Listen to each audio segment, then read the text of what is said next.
Assalamualaikum warahmatullahi wabarakatuh. Alhamdulillahirabbil alamin wa bihi nasta'inuhu ala umuri dunya waddin. Wassalatu wassalamu ala sayyidil mursalin nabiyuna Muhammadin wa ala alihi wa sahbihi ajma'in.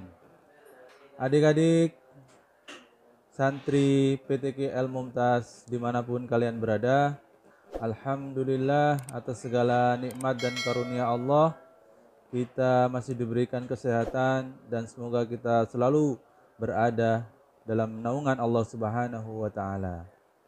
Alhamdulillah pada kesempatan kali ini insyaallah Kak Hanif akan menyampaikan materi hadis yang keempat yang insyaallah akan kita pelajari bersama-sama dan akan kita hafal secara bersama-sama.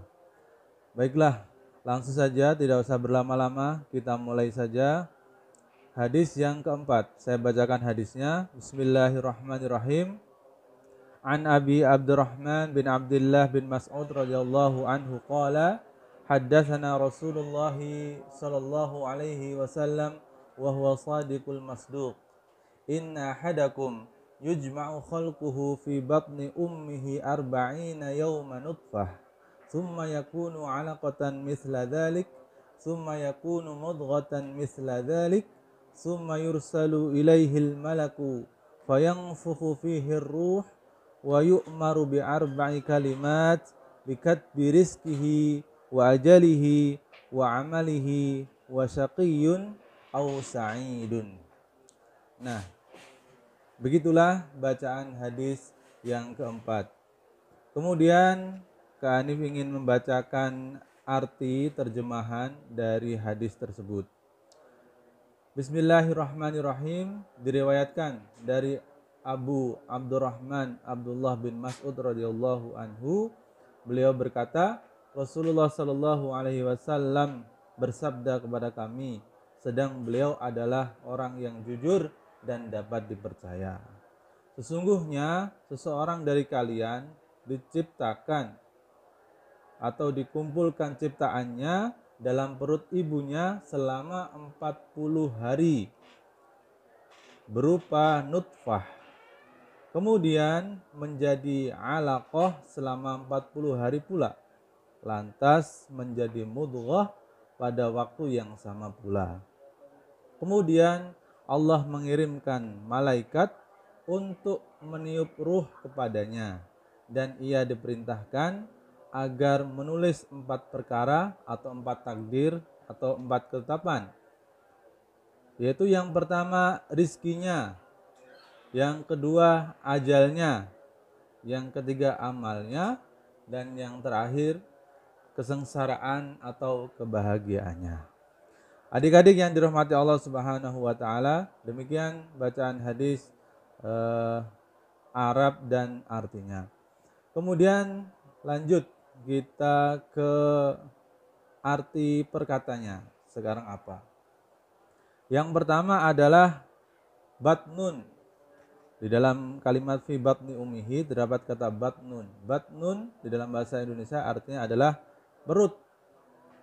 Kemudian yang kedua nutfah adalah air sperma dari manusia. Kemudian alaqah. Alaqah adalah gumpalan darah yang tidak kering atau darah yang menempel pada rahim ibu kita.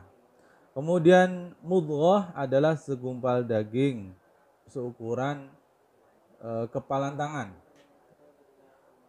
Kemudian Shadiq adalah orang yang benar dan orang yang dapat dipercaya perkataannya dan perbuatannya, yaitu Nabi kita Muhammad sallallahu alaihi wasallam. Lanjut ke faidah atau apa yang kita bisa ambil dari hadis tersebut adalah yang pertama, Rasulullah sallallahu alaihi wasallam adalah manusia yang dapat dipercaya perkataannya, dapat dipercaya perbuatannya, dan dapat dipegang apapun omongannya. Kemudian yang kedua adalah Allah sudah menentukan kepada kita manusia dari dalam perut seorang ibu semua sudah ditetapkan, ya, baik dari rizkinya, dia hidup mendapat rizki sekian, kemudian bekerja di mana, itu sudah ditentukan oleh Allah Subhanahu wa taala. Kemudian yang kedua ditulis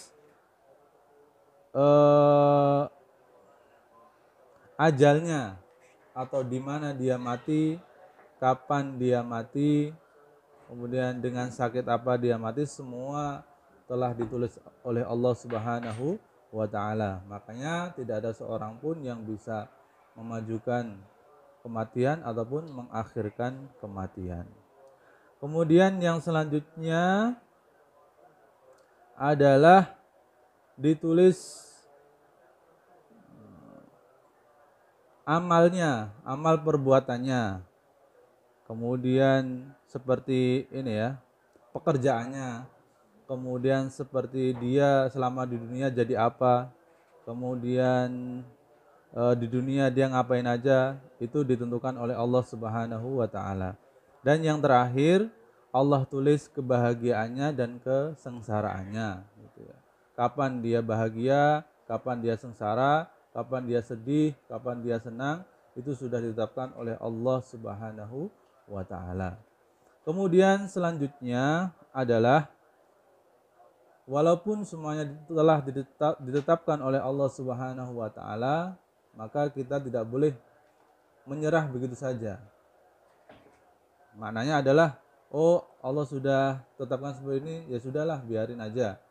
Atau ketika kita berbuat salah atau berbuat maksiat, kita mengatakan Allah sudah menetapkan seperti ini, Allah sudah mentakdirkan saya berbuat maksiat.